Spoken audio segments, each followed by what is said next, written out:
Hello, everyone. Welcome. Good morning, good afternoon, wherever you are.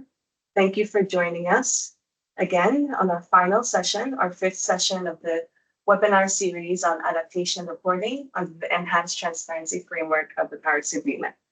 So this webinar series has been developed and brought to you by the Capacity Building Initiative for Transparency Global Support Program, CIBIT GSP, and nice to see you all again. For those who don't know me, Brittany May Rancharan, and I'm the Regional Network Coordinator of the Anglophone Caribbean Network, Transparency Network.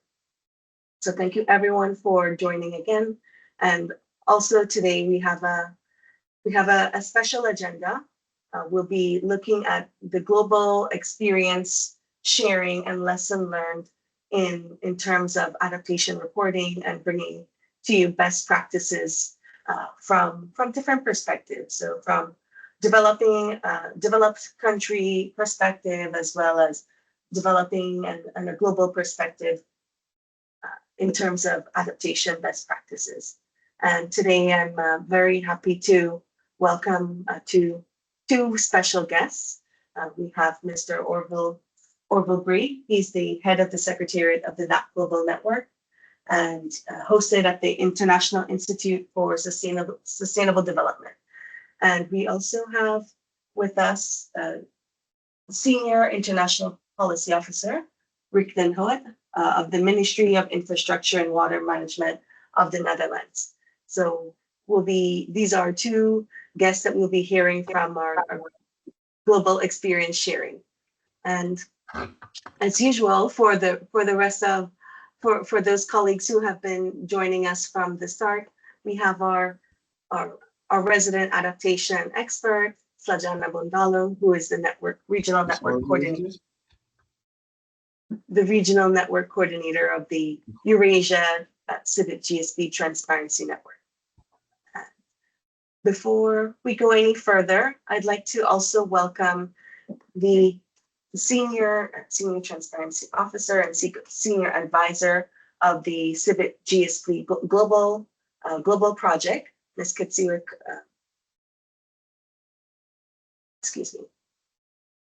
Kumalu, who would be introducing us and giving some opening remarks. So off to you, Katsiwe.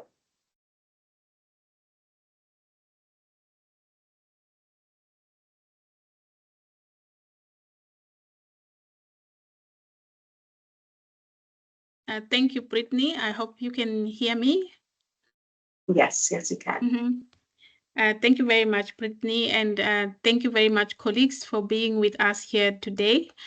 It has been really very productive and full of lessons journey since we started 2 weeks ago with this webinar series. So today is our last session, and I would like to welcome also our special guests that are here with us today, the representative from the NAP Global Network and also the colleague from the government of the Netherlands. And it's really heartwarming to have these colleagues and come here today to share their experiences. And just to say that and mention that this kind of adaptation reporting webinar series is one of our flagship support program that we are offering here within the CBGSP program. This year, we have run this webinar series across the different networks that we are having. And it is very pleasing to also have noticed in the past few sessions that we have had that participants have been constantly attending these webinars and constantly eager to learn. And today we have the opportunity to learn from each other, as this session today is dedicated to global experience sharing and lessons learned. And just to highlight to those that may not be familiar, the CBGSP program is funded by the GEF and implemented by UNEP and executed by the UNEP Copenhagen Climate Center. And the main objective of this program is to support countries in their transition to the ETF.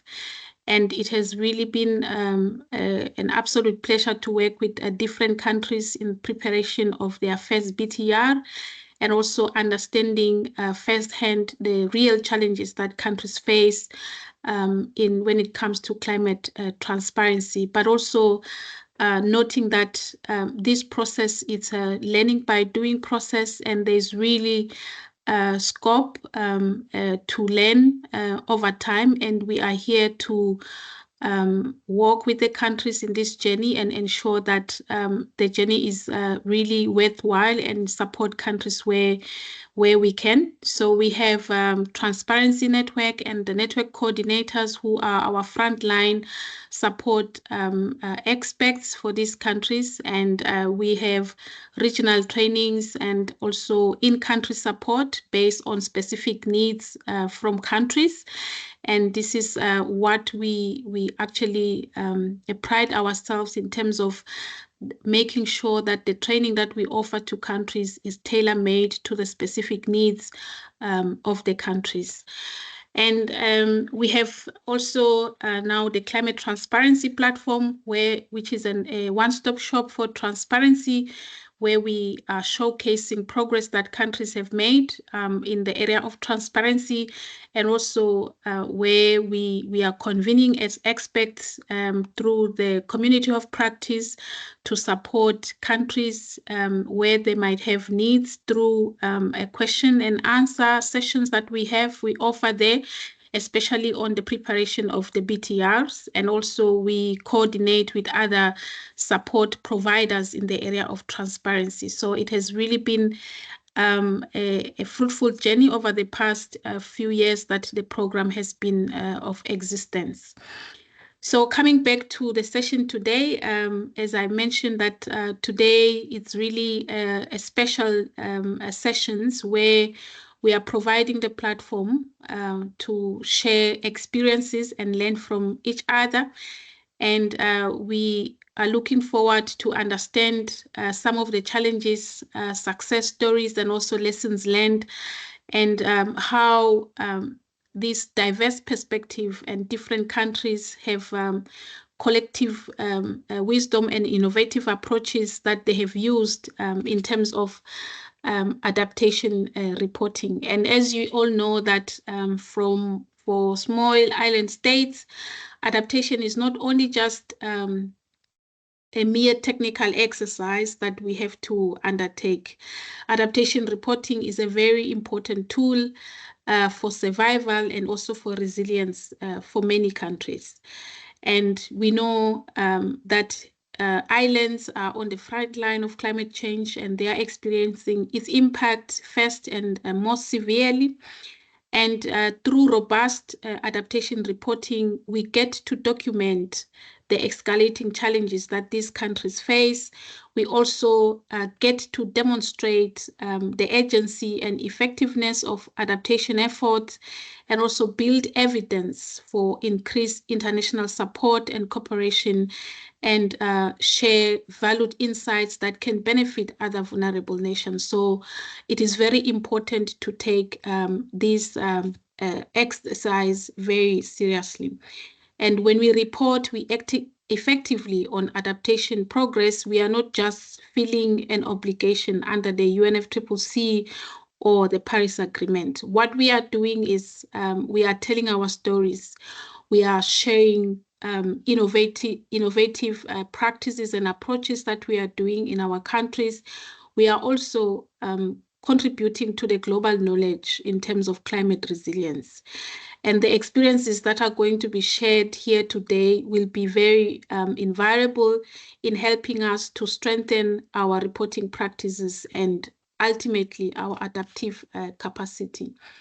And as I mentioned, I really appreciate the distinguished speakers that we are going to have here today, and the countries that are going to be sharing their experiences. And I want to emphasize that every report, every documented experience, and every lesson learned bring us closer to a more resilient future, because we get to understand what is working, what is not working, and also we collectively participate and demonstrate global commitment to transparency and sharing our stories as we fight against climate change. So we are really looking forward to the learnings that we are going to hear today, from the experiences that are going to be shared here today, and really hoping that this is going to be impactful and different countries will be able to draw from these experiences and inform their reporting going forward. So thank you very much, colleagues, and I'm really looking forward to rich discussions ahead. And thank you very much, Brittany. I think I will take it back to you. Thank you. Thank you so much, Katsiwa, for the opening and also for giving a rich introduction to the underlying goals of the CIBIT GSP program and the value that it brings, and also the value of this type of session to our audiences. So to just give a brief look at the agenda for this morning session, first we'll be taking a look at the experience in adaptation reporting from the Netherlands, followed by a Q&A discussion facilitated by Slajana. And then we'll be looking at best examples and practices in reporting from the perspective from our colleague from the NAP Global Network, and of which will be followed by question and answers. So colleagues, please do engage. And of course, the modality is, of course, you can raise your hand and enter questions in the chat, and we will address them, and we'll have our kind speakers address them as they go along. So with that, then I would like to, I'm honored to give the floor to Rick Den Hout. He's the Senior International Policy Officer of the Ministry of Infrastructure and Water Management of the Netherlands. He's also a UNFCCC negotiator for the Netherlands and the EU, as well as the EU lead on national adaptation plans and LDCs, circular economy and integration and NDCs. So thank you again, Rick, for being here. We really look forward to hearing from you. I'll hand it over to you. Thank you so much, Brittany. Thank you so much for the very kind introduction, and good morning or good afternoon, depending on where you are in the world, to everyone attending. It's great to have this opportunity to talk to you. I had prepared a couple of slides. I don't know, Brittany, if you are able to share them. Otherwise, I can potentially share my screen and see if that works. You should be able to share your screen. Okay. Let's see.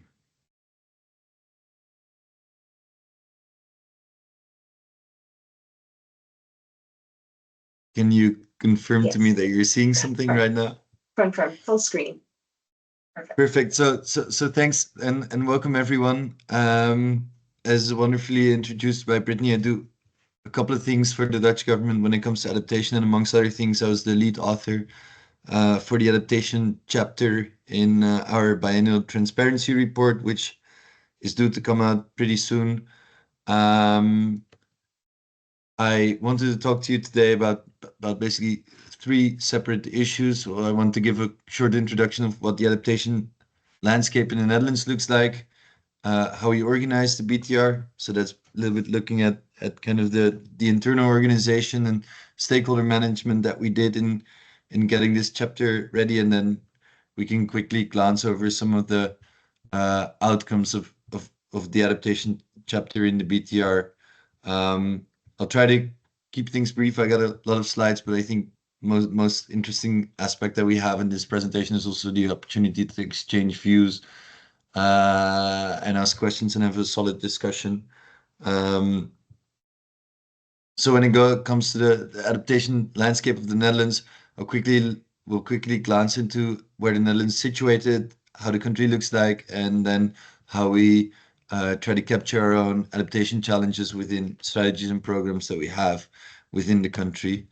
So on the left, you see a map of the Netherlands, and in the colors, you see basically the risk of flooding within the country. The Netherlands is a very small, very densely populated delta country, which is home to 4 of Europe's main rivers, including the Rhine, the Meuse, the Scheldt, and the Ems. Predominantly, the Meuse and the Rhine are the 2 largest rivers, with the Rhine navigating the country for over 400 kilometers and the Meuse for over 200 kilometers.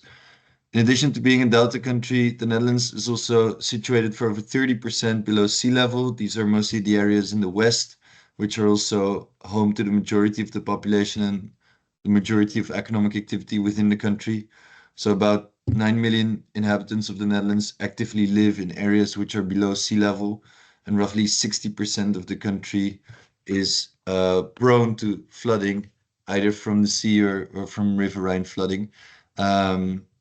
To combat this in the Netherlands, we have over 17,000 kilometers of flood defense works, which alleviate some of the stress that would be put on these densely populated areas otherwise. And our policy are mainly encapsulated in 3 types of documents: the Dutch Delta Program, the National Adaptation Strategy, and sectoral policies. Yes, we'll quickly go over this, but basically the Netherlands has a Delta program which kind of incorporates all aspects concerning flood defense works, riverine water management, drought management, and spatial adaptation. Because of the importance of keeping our feet dry in the Netherlands and the risk of flooding, this is kind of governed by an entity separate than the line ministries, the so-called Delta Commissariat, which gets a budget of 1.2 billion euros each year. Its budget is enshrined in law, the so-called Delta Act, and reports directly to Parliament. So it's kind of taken away from direct authority by the government and put under the auspices of the Parliament to enshrine the continuity of the system and ensure that it continues in spite of whatever political party is in office at any given time. So there's 3 programs behind it: the flood risk management, a freshwater program, and spatial adaptation program. We can leave this for now, but we can go into this if there's further questions about this. This is then complemented by the so-called National Climate Adaptation Strategy, the NAS, and its implementation program. And basically, the National Adaptation Strategy came as a result of kind of observations of the fact that adaptation extends way further beyond just traditional water management, which is a sector that has received a lot of emphasis within the Netherlands. And it broadens adaptation to nature, agriculture, health sector, welfare, you name it. It basically broadens the adaptation emphasis by quite a bit, and it was launched in 2016. At some point, we realized, obviously, that the assumptions we made were no longer up to date. So there was a review in 2022, which came to the conclusion that although the policy has been progressing, the implementation needs to happen on a smarter and more coherent basis. So in response to that, the Dutch government launched the National Adaptation Implementation Plan, which restructures the Dutch adaptation policy into 4 key areas. So that's water, agriculture, nature and the environment, people and culture, and work and livelihoods. And this will come back into our BTR, in which I'll speak about in a second. So the Dutch the Dutch climate has been subject to a lot of change, as we've seen all around the world. The average temperature in the Netherlands since 1900 has actually increased by 2.3 degrees Celsius. We've seen increased frequency and intensity of precipitation, increased droughts, sea level rise as a result of global temperature rise, which we can see outlined here. obviously, the Netherlands also has 6 islands within the Caribbean, which are obviously subject to increased risks from hurricanes, which are the result of rising sea temperatures, which is also a point of emphasis in our national climate change adaptation policies. For the sake of time, we'll skip over this, but basically we completed 4 scenarios for what could happen in the future with high and low CO2 emission rises in the future, drier, wetter climate, which are still both to be determined whether that applies to the Netherlands in the future.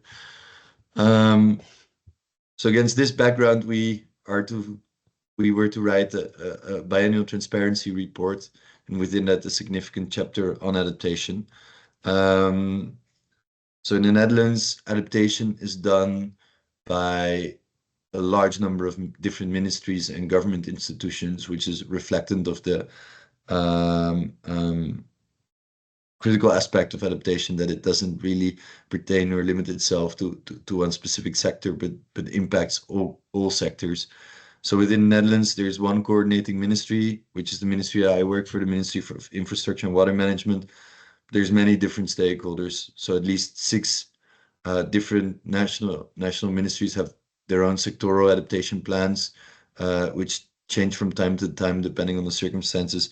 There's 3 specialized government organizations. As mentioned before, we have the Delta Commissariat, and in the Netherlands, the provinces are the main entity dealing with spatial adaptation or spatial planning in general. So an important stakeholder also to take on board.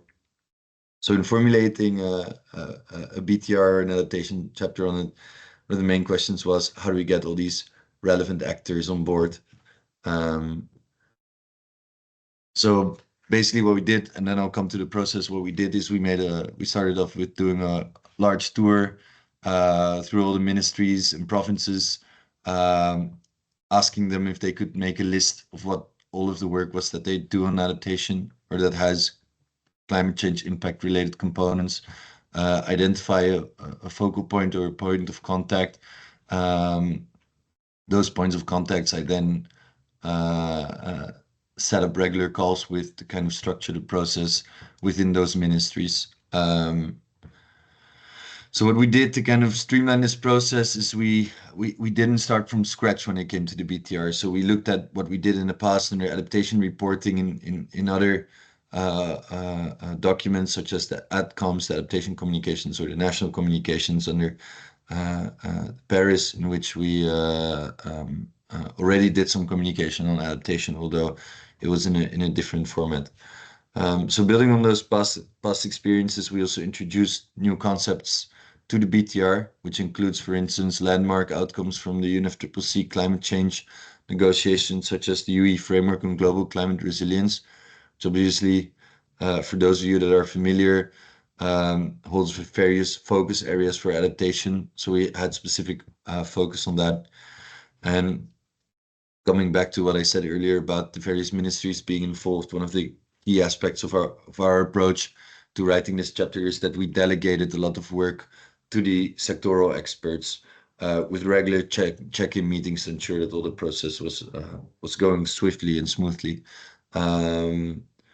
Given the very regional focus, also the provinces were also kind of asked to come up with lists of adaptation activities that happen within their territories, so we could more easily paint the full picture, not just from a sectoral scope, but also a geographical scope.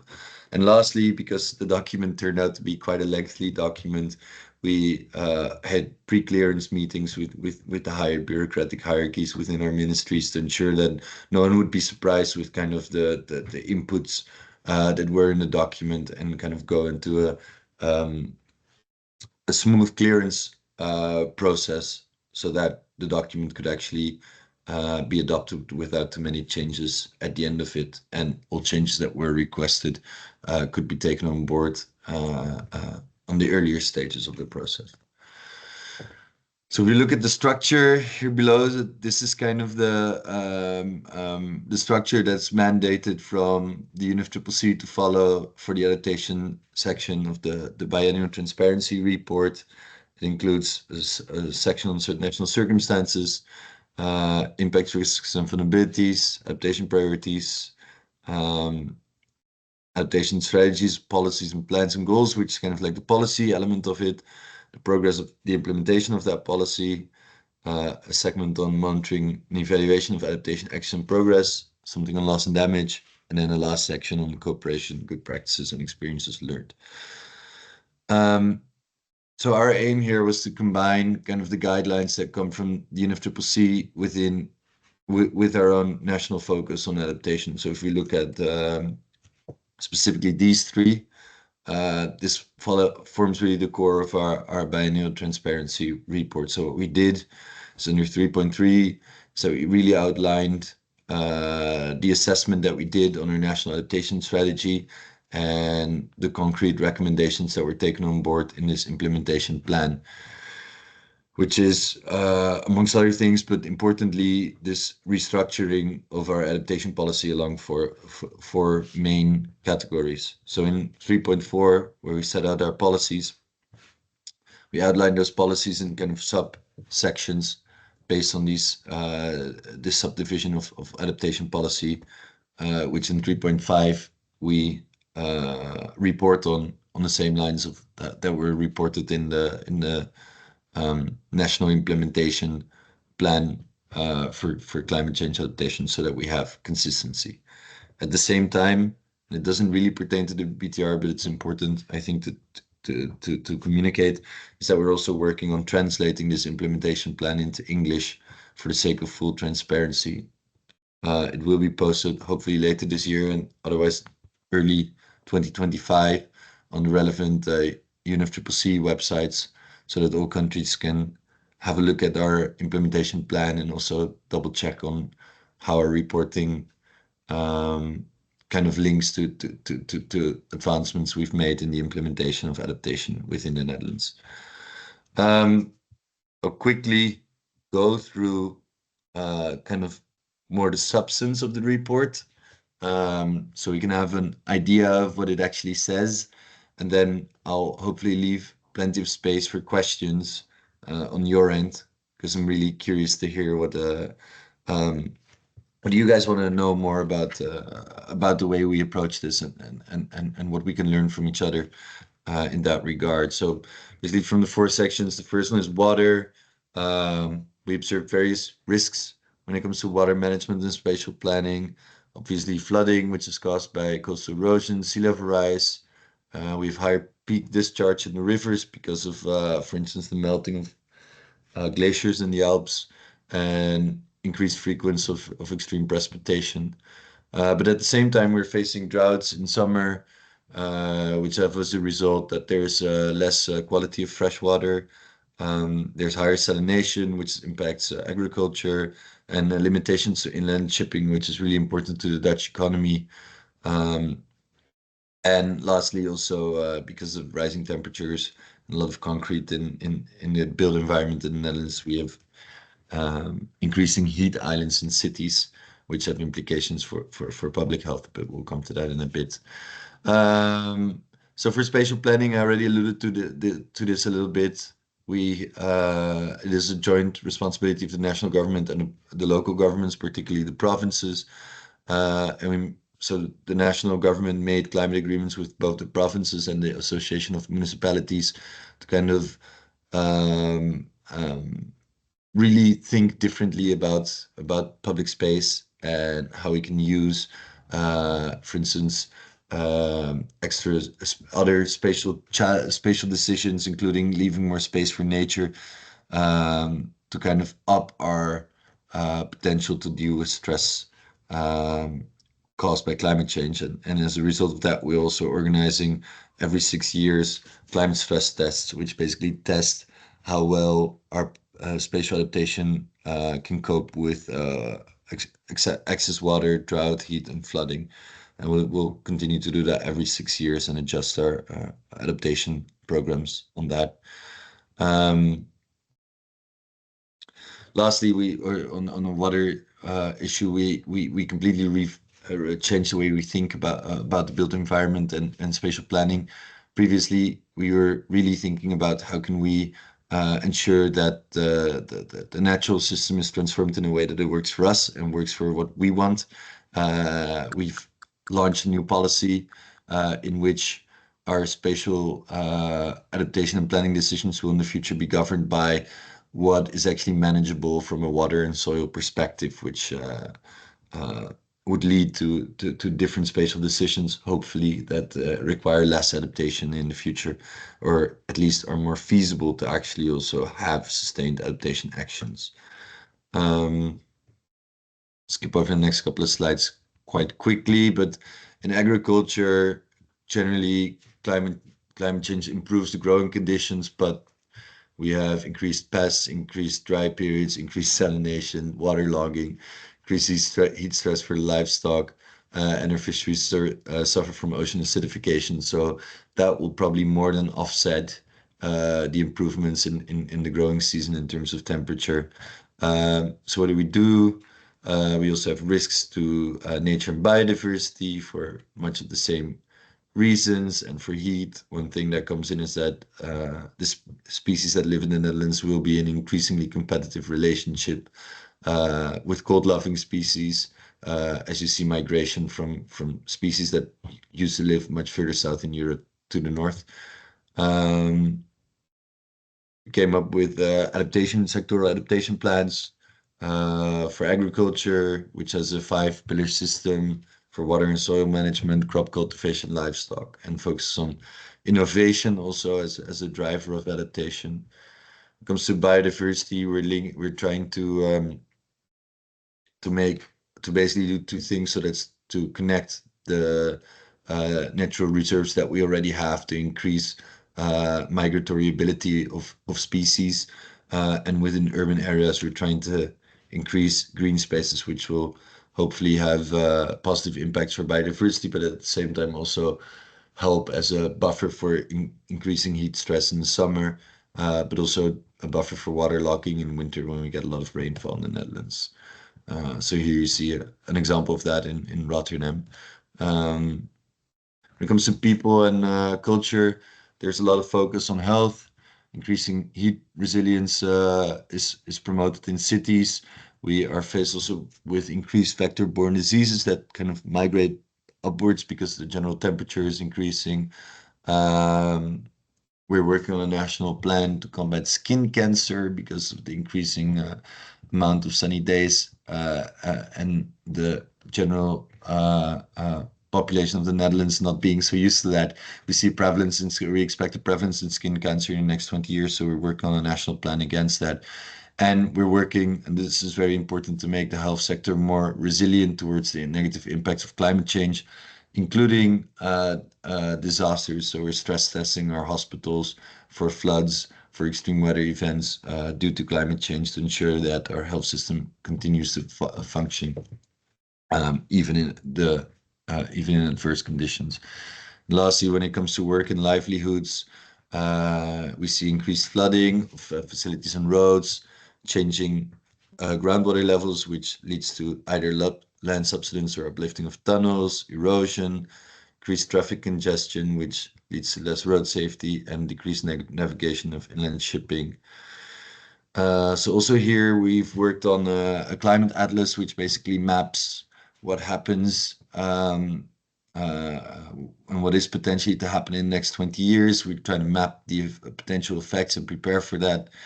We're doing stress tests both on the water, road, and rail systems. And when it comes to inland waterways, we've started in 2018 the Integrated River Management Program, which is a multi-sectoral approach combining government and the private sector also, and national and local governments to ensure river management so that our rivers can function more as a sponge, take up more water when there's a water surplus, and release more water when the rivers are actually drying up in summer. And this is integrated also in the Delta program, spatial adaptation. This was a bird's eye view of the adaptation landscape of the Netherlands and how we went about the functioning and the writing of our adaptation chapter in the BTR. I'm more than happy to take any questions. I don't know how we're doing for time, Brittany. I hope I didn't take up too much, but I'm be curious to hear more from you, your side. Thank you so much, Rick, for for, like you mentioned, the bird's eye view of the adaptation sectors and preparation of BTR for the Netherlands. Looking good on time still. Don't worry. And this is why we're here. So, colleagues, I will open the floor, and yes, please feel free to pose questions. And I also call on my colleague Slajana, who would be facilitating.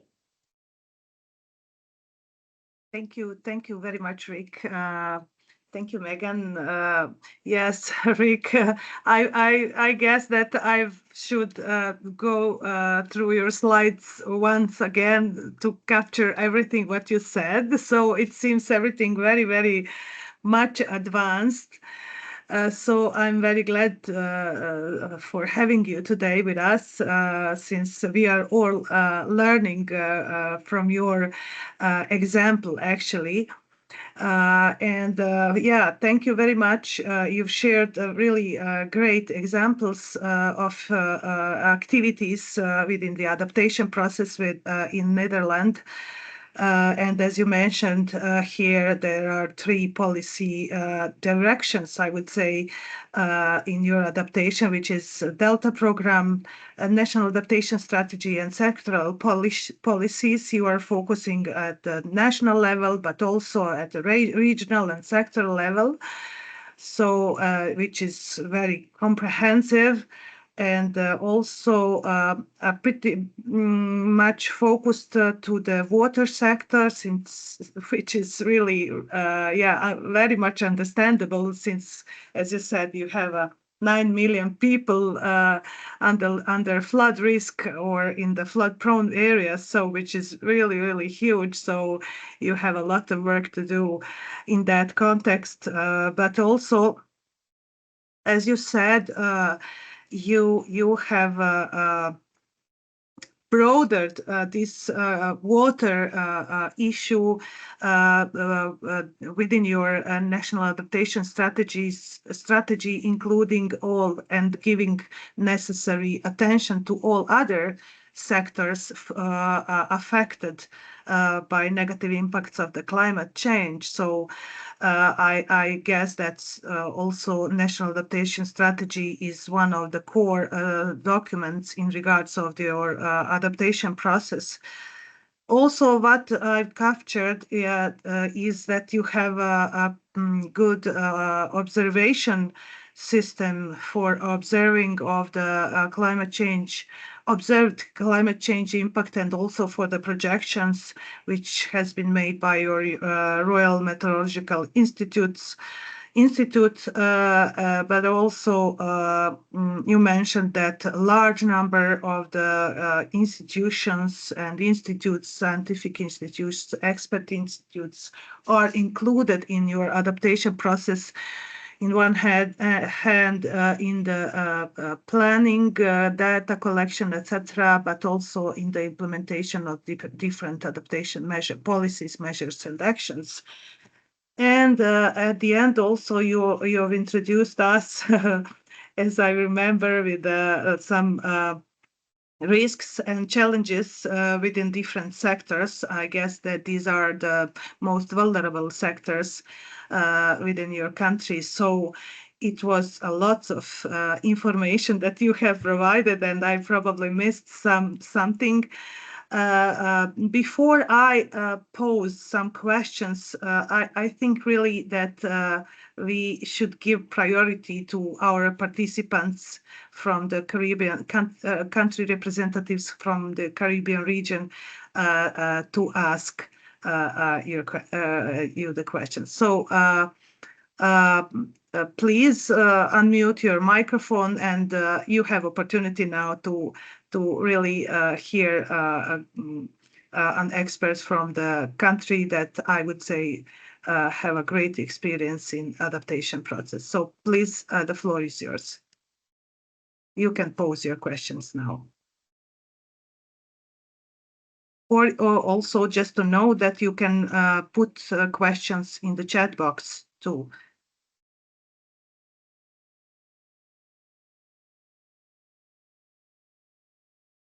If there is, I don't see any hands raised for now, but in the meantime, maybe I can ask you some questions.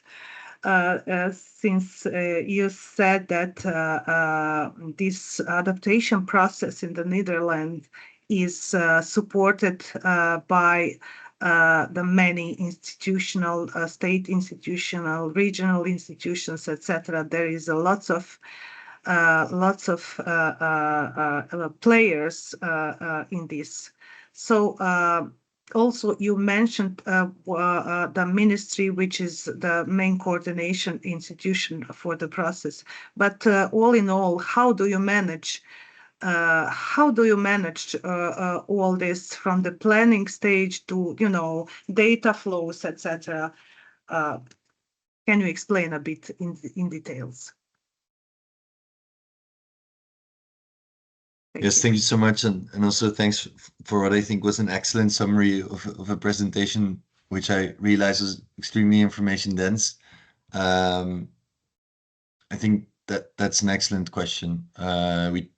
We try to engage as much as possible all the relevant actors, state actors, but on national level, but also subnational actors. I'll tell a little bit about how we do that, but first of all, I think that's an important notion for everyone here. This is really a process of trial and error. It's never really easy in the bureaucratic system of government that we all are probably much too familiar with, to always engage all actors. We do a lot of internal consultation. So from the Ministry of Infrastructure and Water Management, we have a regular consultation group within each ministry, and then these ministries are kind of the focal points of these ministries for adaptation. They sit together with the directorate within the Ministry of Infrastructure and Water Management that is tasked with adaptation, to ensure that the importance of all sectors are taken on board. This happens on a regular basis, so we try to update each other regularly, but that contact intensifies during the writing of important policy documents.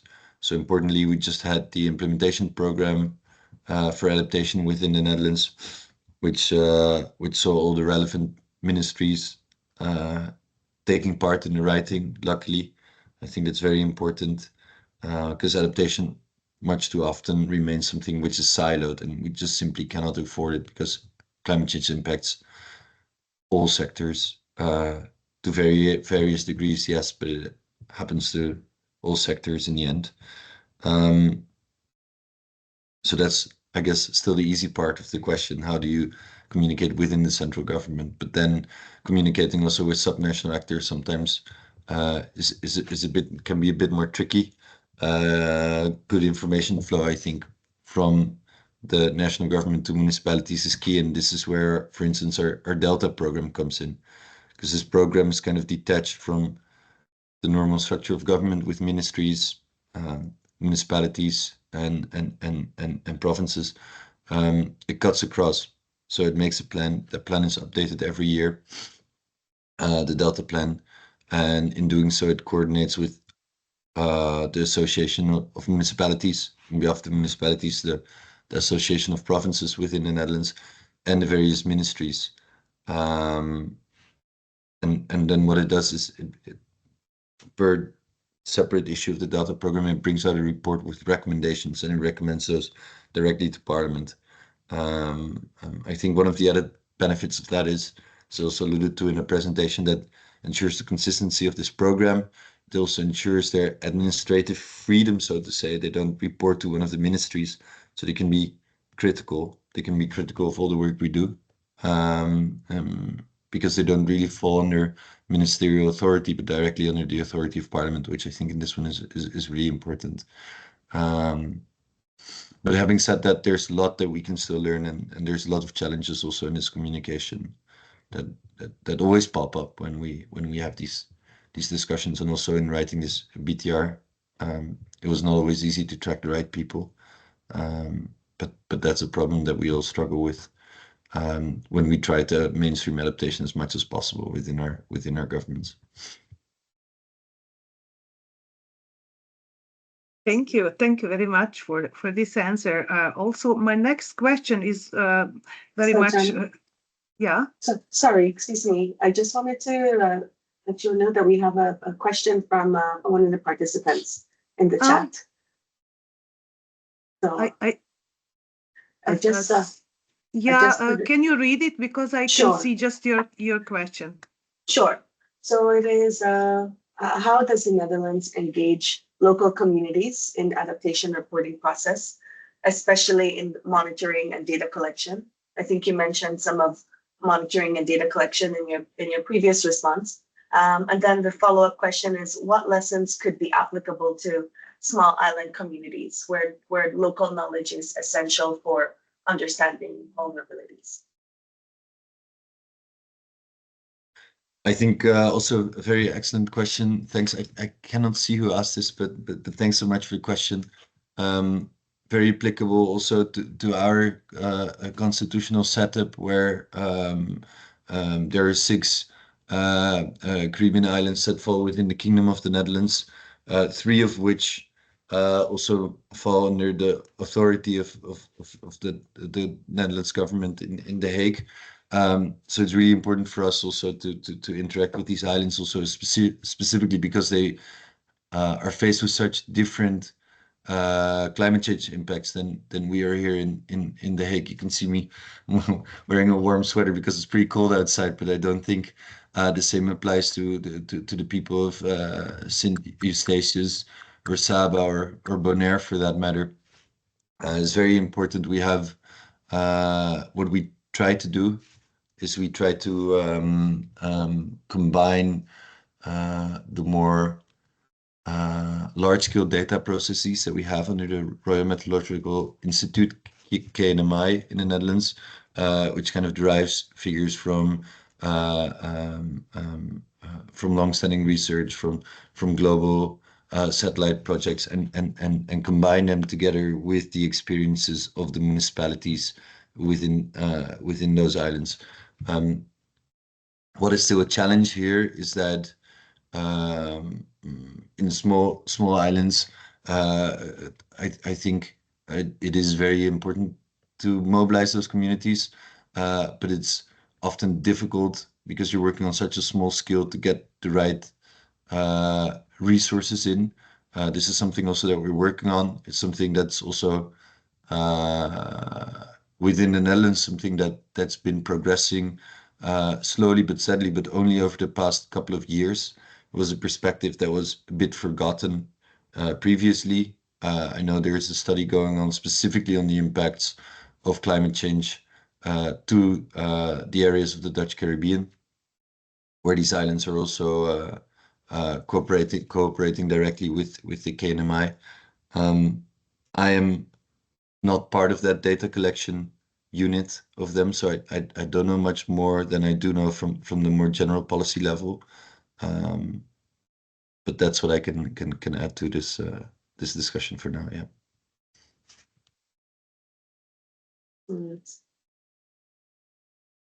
Thank you very much.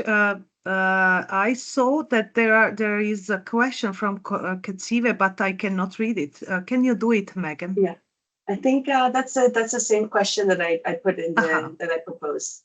Oh, okay.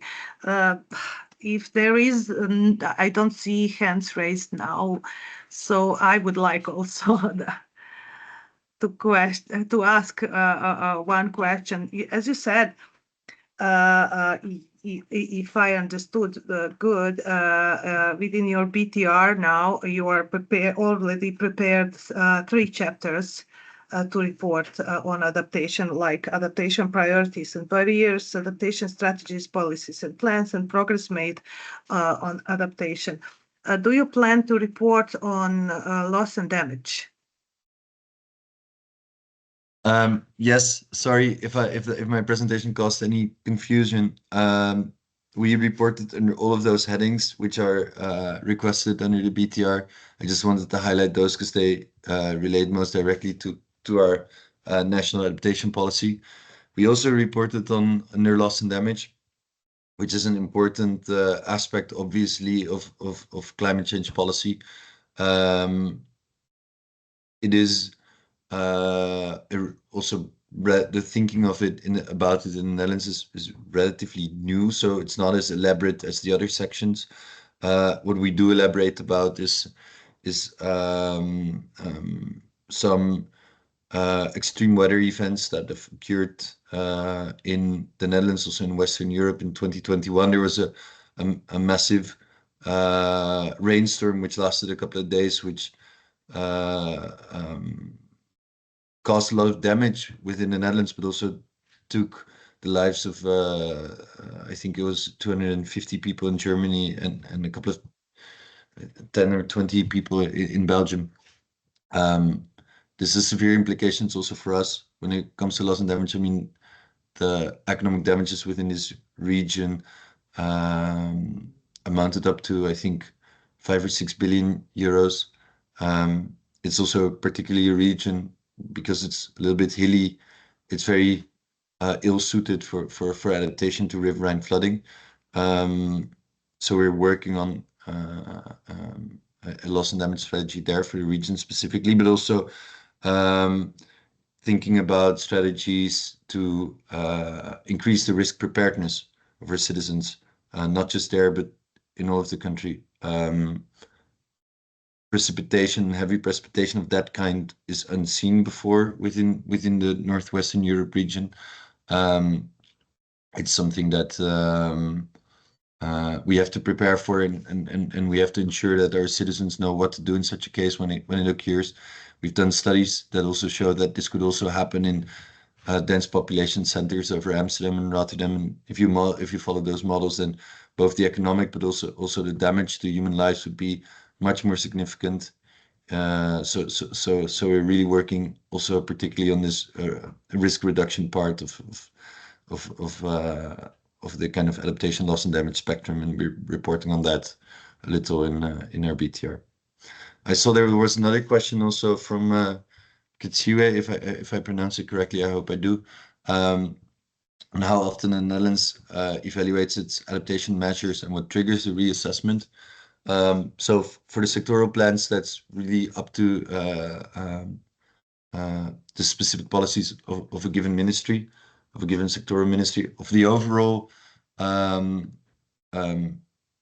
national adaptation strategy, what triggered it was a study that was conducted in 2020 and concluded in 2022, which said that there were distinct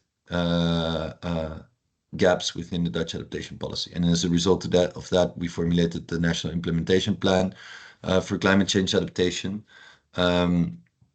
which helps address those issues. But more broadly, it called for a reevaluation of our national adaptation strategy. So we'll have a new one in 2026. We're currently working on that. We've been working on that for already 2 years. We hope to have it done, or we aim to have it done in 2026. And from that onwards, we'll get into a more definitive cycle of evaluation after 5 years, updating the implementation plan, and then updating the national adaptation strategy. So we have a completely new adaptation strategy every 10 years.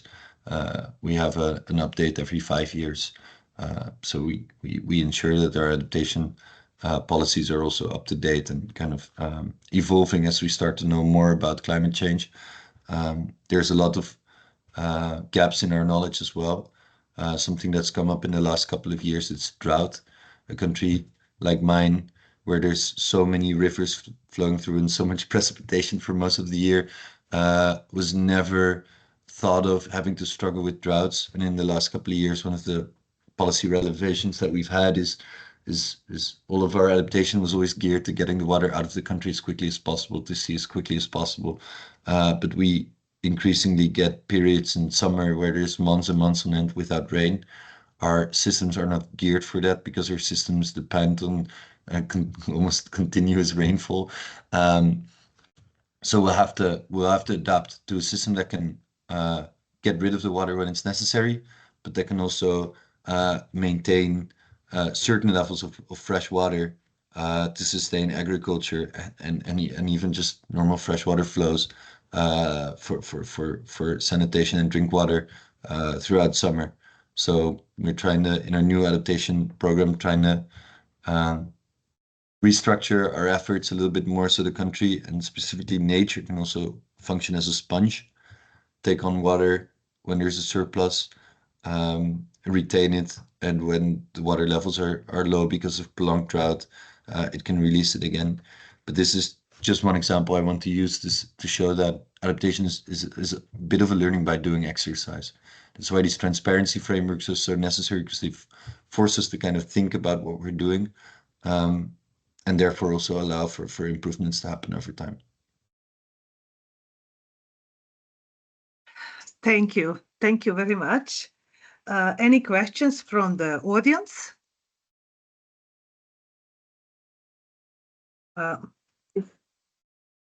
I don't see any new questions, even not in the chat box. So maybe we should actually thank you very much for your presentation and from great examples of I would say entire adaptation process within the Netherlands. So for sure we will use these examples in order to support developing countries to develop their own systems, since the developing countries are mainly coping with the establishment, monitoring and evaluation systems, etc. So I hope that this your example will help in order to establish their national systems. So thank you so much. And now, Megan, would you introduce our second speaker? Yes, thank you very much, and thank you again for the rich experience sharing. So now to follow along with our agenda for this morning, I'd like to introduce and welcome Mr. Orville Gray. He's the head of secretariat of the NAP Global Network, hosted at the International Institute for Sustainable Development. And he leads a multidisciplinary team of adaptation experts across the world. He's also previously been the regional manager for an adaptation planning specialist at the GCF, Green Climate Fund, and lead negotiator on climate change adaptation for Alliance of Small Island States some time ago. So thank you very much for joining us, and it's also nice to have another fellow region member as part of our session. So welcome, Orville, and the floor is yours. Thank you, Brittany, and thank you for the kind introduction, and also for the invitation. It's a pleasure to be here, and I'll try to see if I can rise to the occasion, as Rick has already put on a big show for us. Let me share my screen.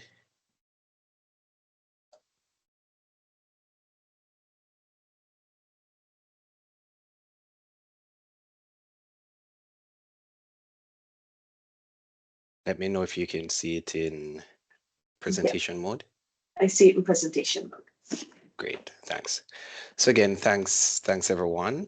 Happy to be here on behalf of the NAP Global Network. We've been around since 2014, and our goal is really to support countries in enhancing their national adaptation planning and action. Our focus is on supporting developing countries largely, and we do this through providing direct technical support at the national level. With respect to NAP development and implementation, we're now up to about 69 developing countries that have received direct technical support.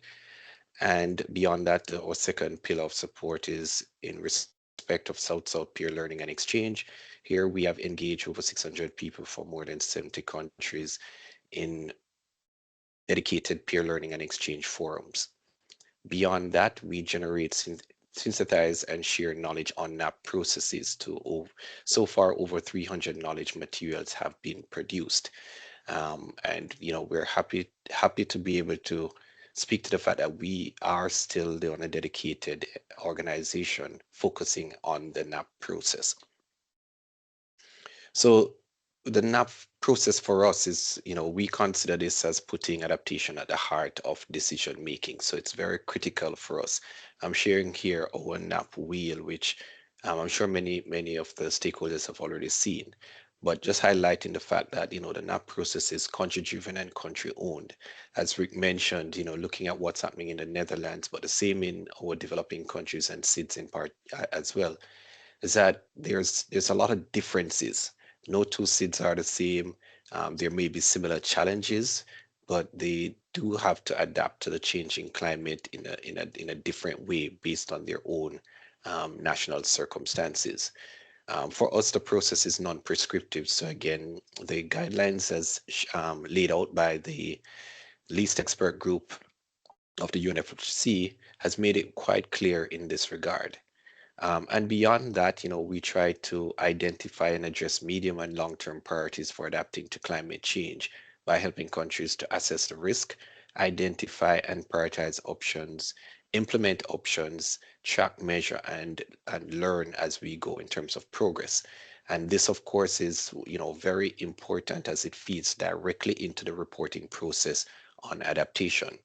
So again, putting in place the systems and capacities to make this a part of the regular development planning and budgeting process, and by extension, the reporting that takes place both nationally as well as internationally. Now, what is progress reporting on NAP process? I'm going to focus it largely around this context of progress reporting because there are many different reporting vehicles that are available for adaptation. It's a critical element of the NAP process because it facilitates regular tracking and consistent improvement. It's an iterative process, as Rick just mentioned in the first presentation, but it can take several forms. And I know you've gone over this to an extent already, but just wanting to highlight that, depending on the objectives and methods used by countries, it will take different form. There's no single definition or one size fits all approach. And this is something that I think SIDS countries should take into consideration. Despite their similarities, it will come down to what needs to be reported on at the national level as it pertains to each country. The scope for progress reporting on adaptation is broad, and this means that it may encompass updates on implementation status, which has been the primary reporting for many countries, as well as assessments of NAP process effectiveness, or to serve as a tool to track incorporation of climate change adaptation into development planning and budgeting. Here, it's broad because no two countries are at the same space with respect to their national adaptation planning process. For countries that are just about finalizing the development of their NAP, they may want to be speaking about the implementation of that NAP in future reporting. But there are others in the region, such as, for instance, Grenada, Guyana to an extent, Suriname, among others, St. Lucia, that have had a national adaptation plan or similar instrument in place for a while. So in terms of using it to look at the effectiveness of the NAP process and track what has been done, it may take a completely different perspective. It can also be used to build capacity, identify successes and challenges in NAP implementation. So it's also a space to foster learning environment for continual improvement and sharing those lessons with others that are going through the NAP process, as well as their SIDS neighbors. So A NAP progress report provides valuable information on a country's progress toward adaptation to a wide range of stakeholders from local to international levels. So, it allows countries to not only report on activities and indicators, but also to strategically reflect on the country's adaptation goals and the path to achieving them. It increases the accountability of implementing agencies by describing how resources are used. It may also provide valuable insights into what works and does not work during NAP implementation and the impact of adaptation actions on local communities and ecosystems. As we already say, adaptation is a local impact. This information is critical to improving and reinforcing the NAP process. So including in it the monitoring, evaluation, and learning system, and to support the implementation of international frameworks such as the UAE framework on climate resilience. Ultimately, the progress reporting is essential in determining whether a country is effectively adapting to climate change and reducing its vulnerabilities to its impacts. Also, examining the experiences of other countries can inform on the shared challenges, such as the need for better understanding of the NAP process, coordination difficulties, and problems with data quality and availability. These are some of the aspects that we have seen looking at how countries are reporting on their progress on NAPs. Now, there are various examples of objectives for progress reporting. And one of the things that we're seeing is that tracking the implementation status of climate change adaptation activities has come up as being the number one objective that we are seeing.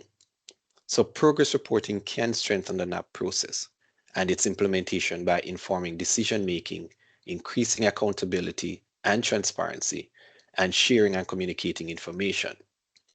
The objectives of tracking the implementation, as I mentioned, has been the one most commonly found in the reviewed reports that we have looked at.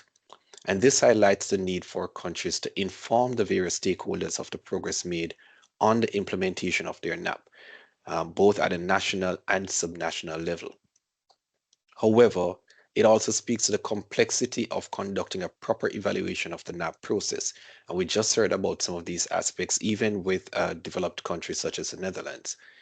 It also looks at incorporating learning aspects as part of the progress reporting and ultimately understanding whether a country is making progress on climate change adaptation.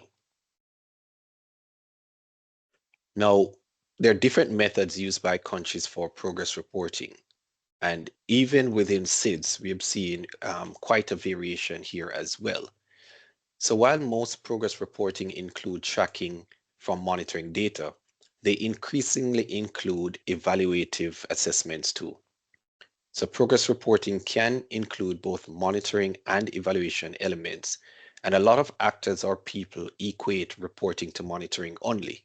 So, there's that aspect of the evaluative assessments that need to be taken into place. It also supports the routine monitoring, evaluation, and learning of NAP activities.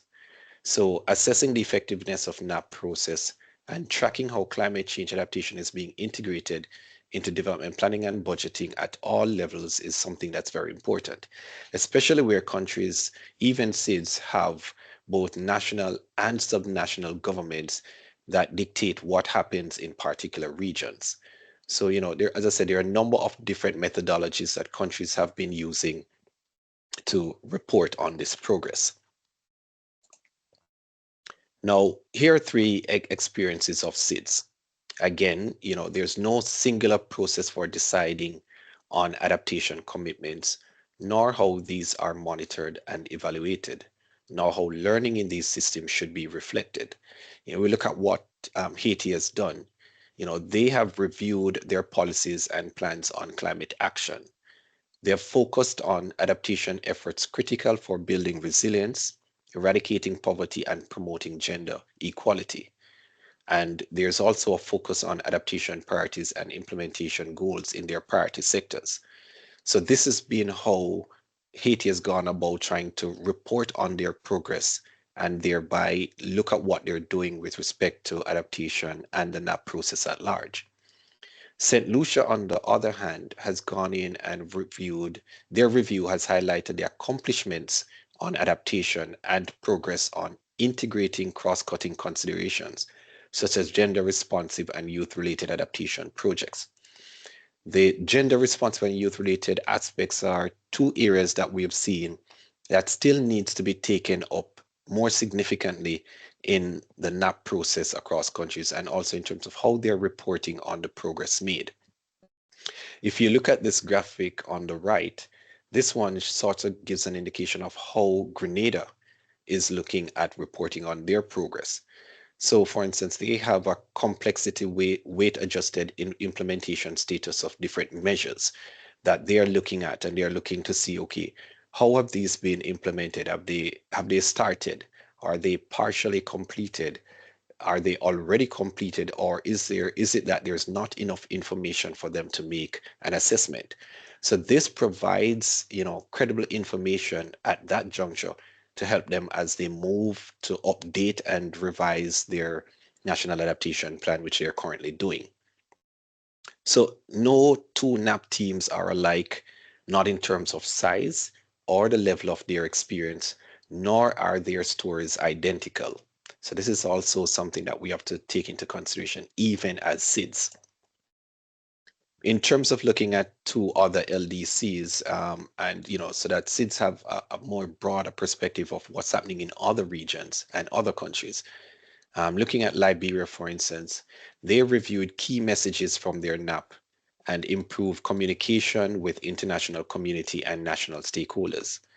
They also have a condensed version of their NAP translated and communicated in local communities. For them, it's key to ensure that the NAP process and what is meant to be achieved is also disseminated at the local level and in the languages that people can understand at these levels. So that's also a very important context for them. In Burkina Faso, the review of the NAP process provided lessons learned, good practice, and recommendations. And what this done is that it allowed them to build on capacity building and aligning those efforts to the NAP and the NDC that they have, because they do have an adaptation component of their NDC. But it has also identified areas for improvement, including on communication engagement with civil society and women's organizations, as well as recommendations for a refined monitoring and evaluation and learning approach. So again, they're looking at not just how they can capture information, but also other systems that need to be strengthened to ensure that they're telling a good story on the progress made with respect to national adaptation planning processes and the adaptation story at large. So the graphic on the right, that gives, for instance, a pictorial of how Burkina Faso is capturing this reporting. So again, similar to what was done in Grenada with, slight differences, they're looking at things like, what has been completed? How far are they in terms of progress on those that are not yet being completed?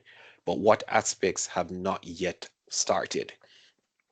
And that goes across all the various priority sectors that they have. So this is critical for them in terms of how they're speaking about progress on adaptation. So you can see that while there are a lot of similarities between countries, there's also some differences taking into consideration the country's unique circumstances.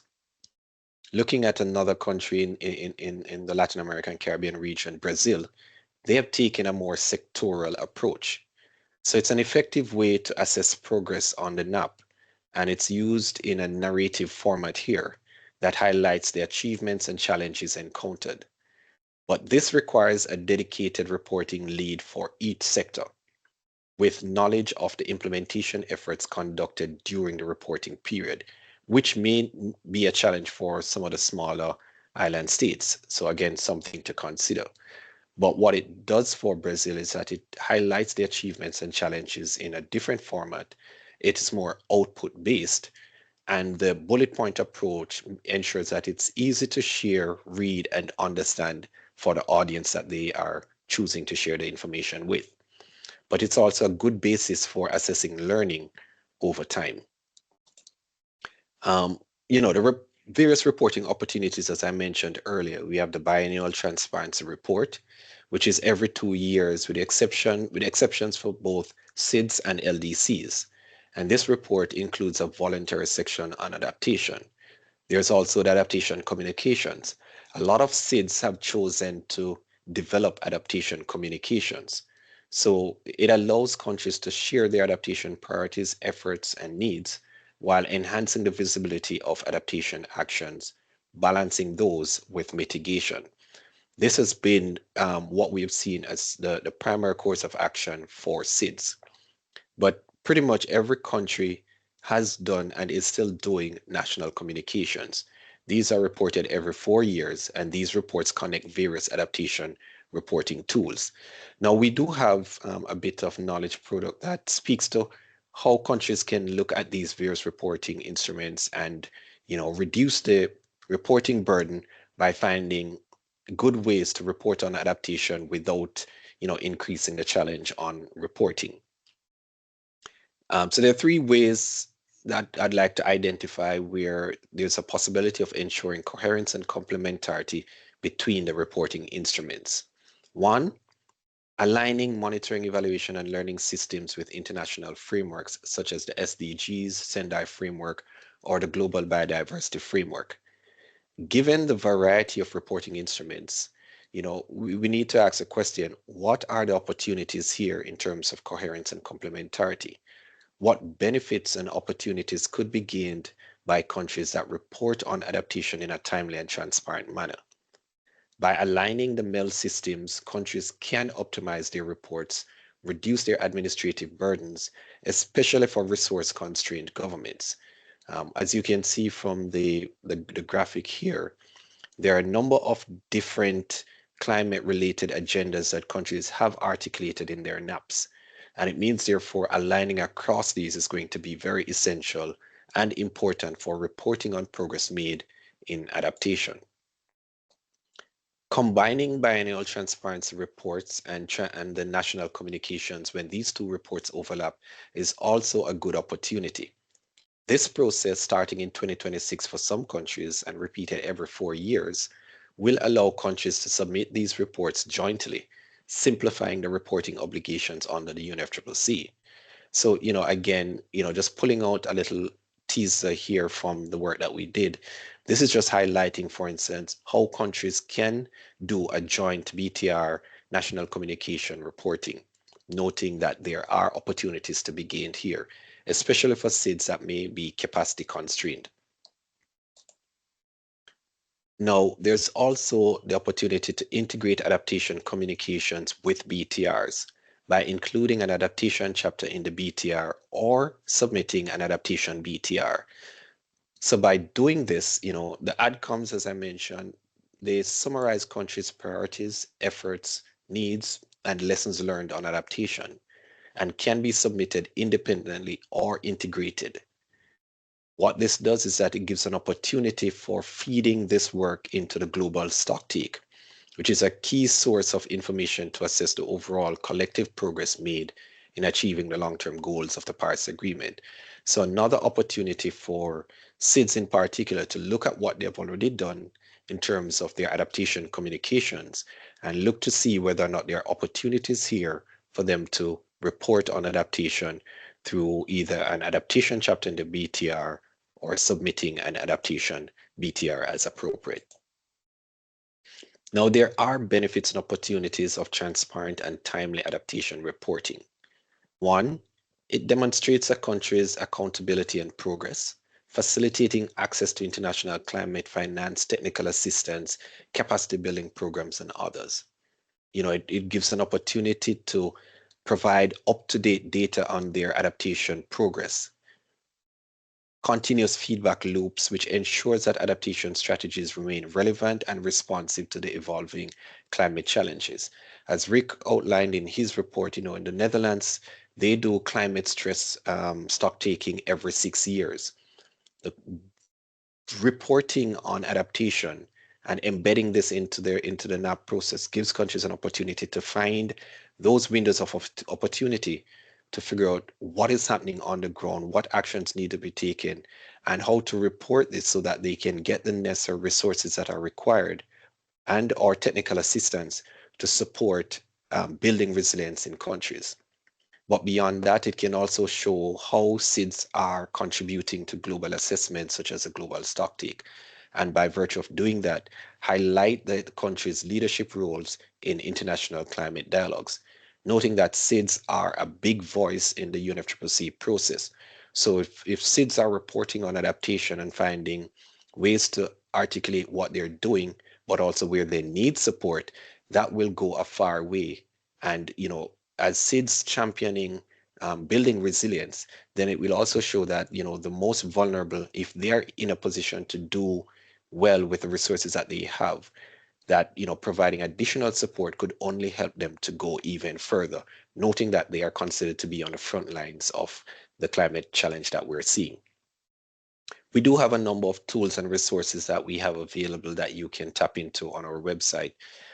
We've completed work with the Adaptation Committee of the UNFCCC, where we developed the toolkit for monitoring, evaluation, and learning for national adaptation plan processes.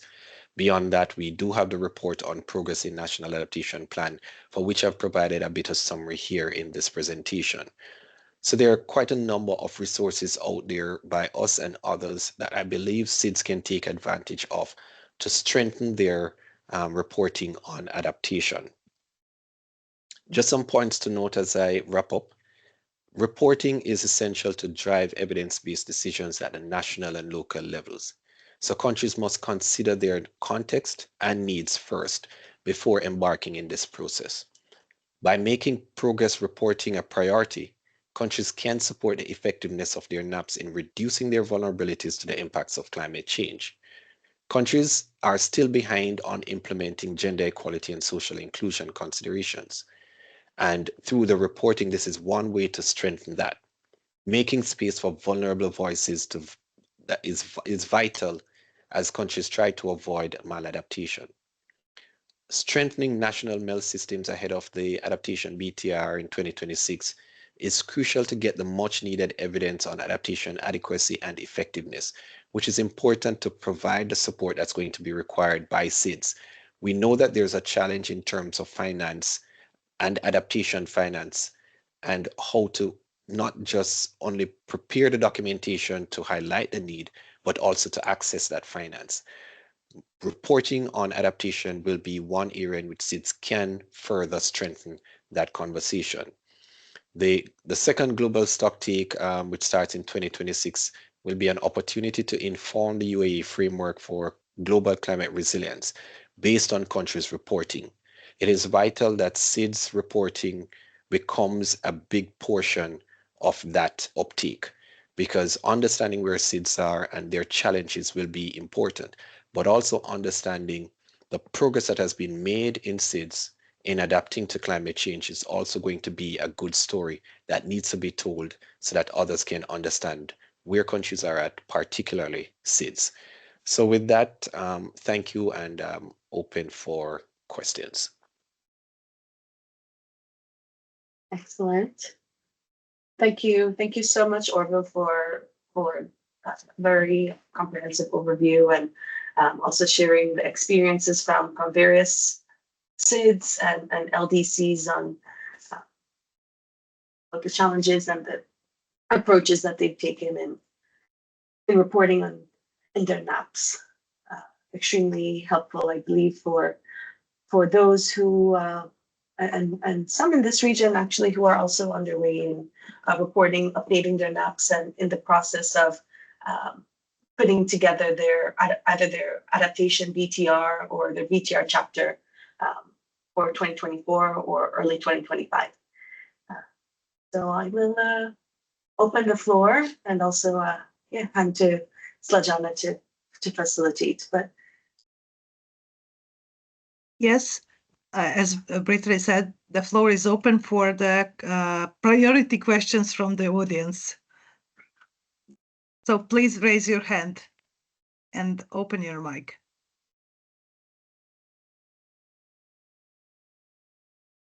Yes, I see here that Diana, please, the Yes. floor is yours. Thank you very much. It's good day. My name is Diana Ruiz. I am a project manager at the Caribbean Community Climate Change Center. Thank you so much, Orville, for the informative presentation. I do believe that it will help us. We have some projects that have touched on supporting member states in the CARICOM region with the development of their national adaptation plans. And we're also looking at also supporting Grenada to mobilize finance for their national adaptation plan. My question is, and apologies if you covered it. Implementation has been highlighted as a constraint in the previous discussions in this series. So I just wanted to hear a bit more on what advice or recommendations can be given for governments in SIDS in general, but also in the Caribbean region, to move from identifying those adaptation priorities now to the implementation of those actions on the ground. Thank you, Dana. Yeah, I mean that's a challenging question. As I said, no two countries are at the same space, but I think one of the things that we should identify, well, we should, remark about is that there's no country that's waiting to prepare their plan and then start implementation. Countries are working in parallel in both streams. So I think it's going to be a question of using the information that's available now, looking at the immediate priorities and, finding the necessary resources or highlighting where there's need for resources and or technical expertise to support those immediate priorities. I remember the conversation with Rick earlier, and one of the things that he spoke about was, they embedded a part of their process within the parliament to allow for continuity when, the different government cycles may change. Now in the Caribbean, our political system is quite dynamic. And when parties change, we know that the priorities for the incoming may be different from those that are going out. But there needs to be some sort of continuity between what has been identified as adaptation priorities from one administration to the next. That's also something that is very critical in the Caribbean, because oftentimes these plans are put on hold until the new government figures out their footing. But with climate change, there's no pause. It's not waiting for governments to figure out the next steps. So I think there has to be a need of recognition of what has already been identified, trying to continue with those processes while gathering data to support any change that may be necessary. A big challenge is that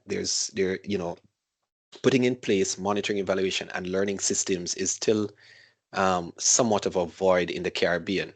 We're very good at monitoring and to some extent evaluation, but the learning component is not tied in to what we do. And building in systems that are consistent across the board and across priority sectors is also something that we need to do versus the old way of taking things in a sectoral approach where the monitoring and evaluation in sector A is totally different from how it's done in sector B. For us to have a national system on monitoring, evaluation, and learning, it's going to be important to factor these challenges in place and build that system that is cohesive. One of the big challenges in terms of even accessing finance for these priority is the communication between the ministries with responsibilities for climate change and the Ministry of Finance.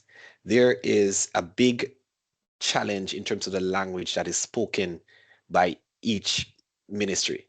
And that coordination is going to be vital if we're going to understand the priorities where adaptation is concerned and be able to translate those into, for instance, budgeting and financial systems that allow us to clearly speak to an international audience as well as those that can invest in adaptation in a credible way. So, those are some of the things that I think need to be done, but recognizing that the NAP process is iterative. It doesn't end with a NAP document. It continues, and there's a process behind the development of that document. And I think, the support that the 5Cs is giving to the region is significant, noting I think 5Cs has already tapped the GCF for somewhere between 3 to 4 countries, and maybe have another 3 or 4 applications in. So there's quite a bit of work on the way there, and I think the 5Cs should be commended for that support.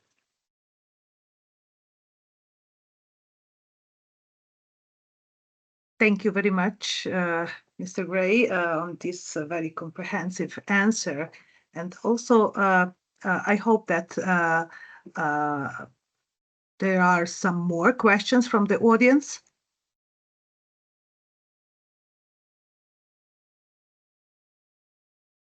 Yeah, I'm very glad that we talked here today about the reporting of the NAP process, NAP progress, actually, since, while we are working with the countries on adaptation, BTR part, and throughout these webinar sessions on the adaptation reporting, we noted actually all importance of the NAP document and also NAP process that is, I would say, most comprehensively covered through the NAP process. So it's entire adaptation process within a very important plan. Also, yes, there are other instruments for the reporting on adaptation, but in terms of MPGs for the adaptation, for the BTR adaptation chapter, I would say that NAP is most comprehensive and can offer feed for your BTR alongside with the also other reports that also Rick mentioned here, that they use information from their national adaptation communication, national communication, etc. Are there new questions in the chat, or somebody has raised their hand? I don't see.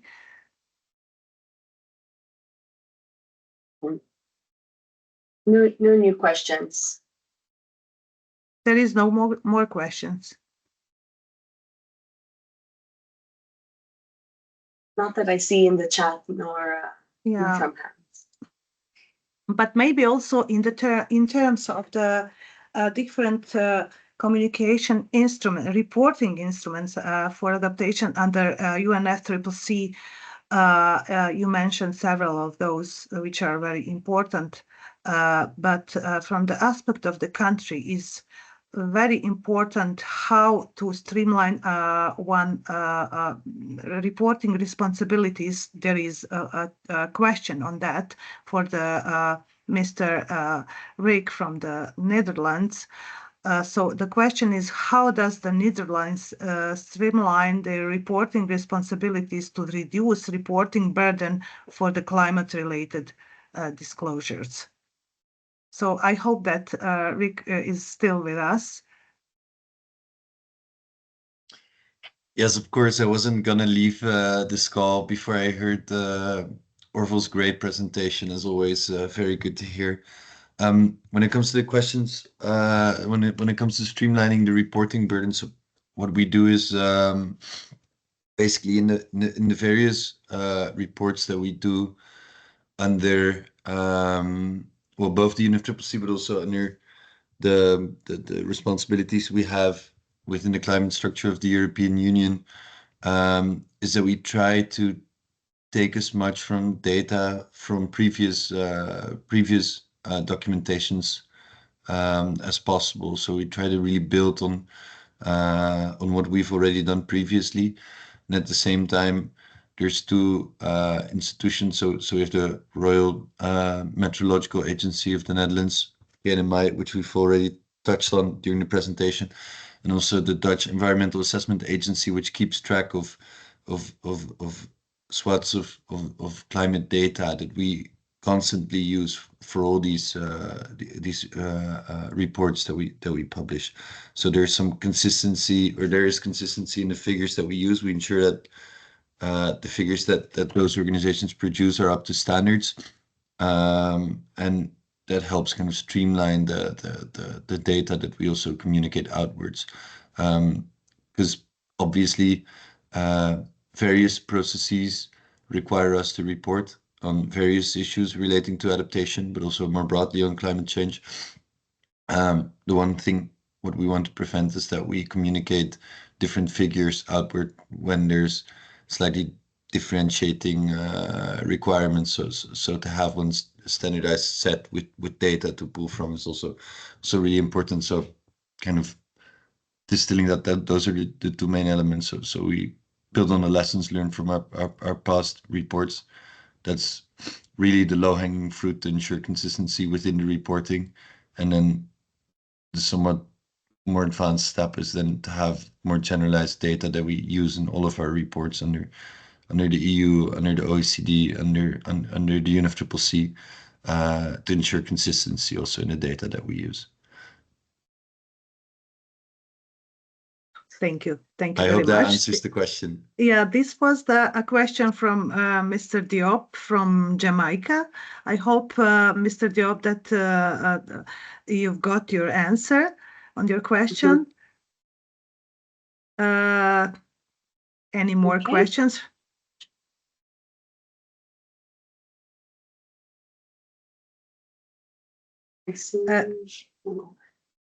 I don't see any more questions. Also, Mr. Gray, I'm glad that you also talked about different methods that countries use to track and report their NAP progress. And what is also we all the time, speaking about that entire adaptation reporting is within the adaptation section of the BTR is entirely country-driven exercise. So the countries can choose on what way they wish, or what are their interests to report and on what way. So also the examples, interesting examples here that you shared with us are really great from that aspect, to see that really each country tailor the reporting process and also entire adaptation strategy in accordance to their national circumstances, capacities, etc., interests at the end. So it's important to underline that there is no one way for all. Then each country needs to actually develop its own way on how to approach to the adaptation process, but also how to report on it. So thank you very much for that. Do we have more questions, Megan? No, I don't. There's no more in the chat, and I think we may actually have to close the questions for now due to time. But thank you very much, Slajana, for facilitating the question and answer segments of both our special guests. And I'd also like to thank both you, Rick, and also Orville, for your excellent contributions and from both your unique perspectives on adaptation reporting, both from your country and also from the perspective of the global network. I see we have one question actually from Brahim. I see a hand raised.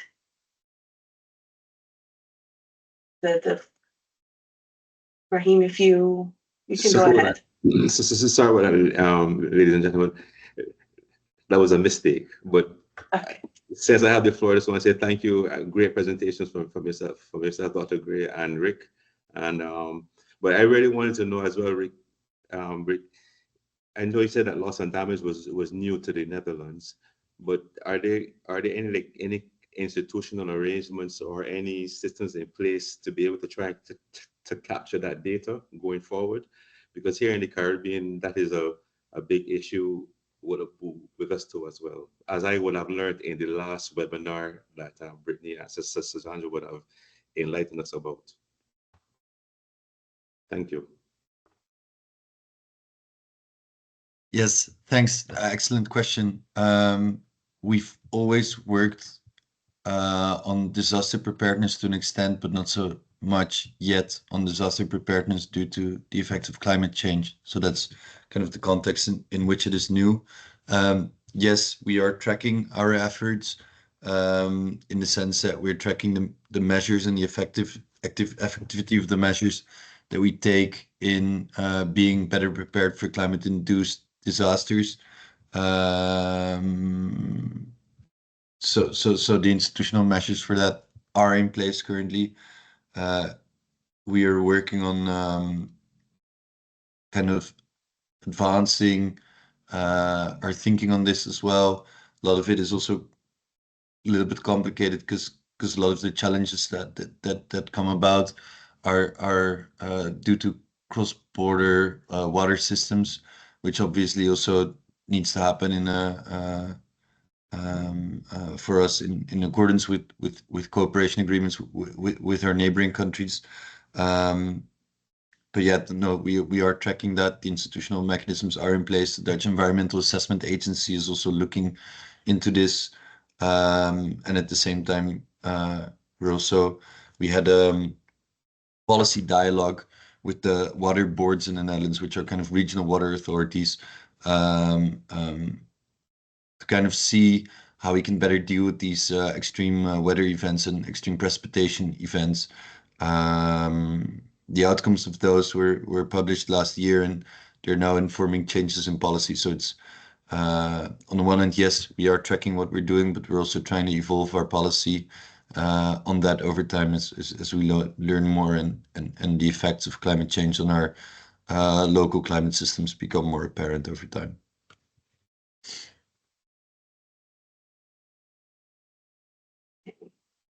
Thank you. Thank you very much. Thank you, Mr. Diop, for the question, and Rick for your answer, and for participation. Great insights and information about your adaptation process in the Netherlands. This was a really unique opportunity for us to hear firsthand experience from the developed countries. So.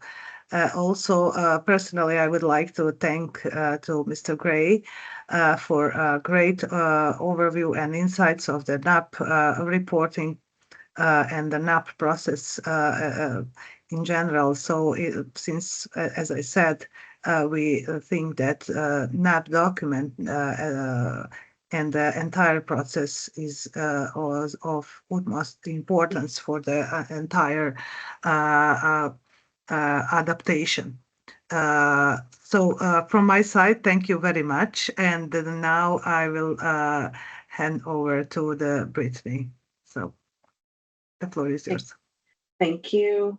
Thank you, Snejana, and thank you again, colleagues, for presentations, and for our participants who have stuck with us for this session, as well as for our previous 4 sessions as part of our adaptation series.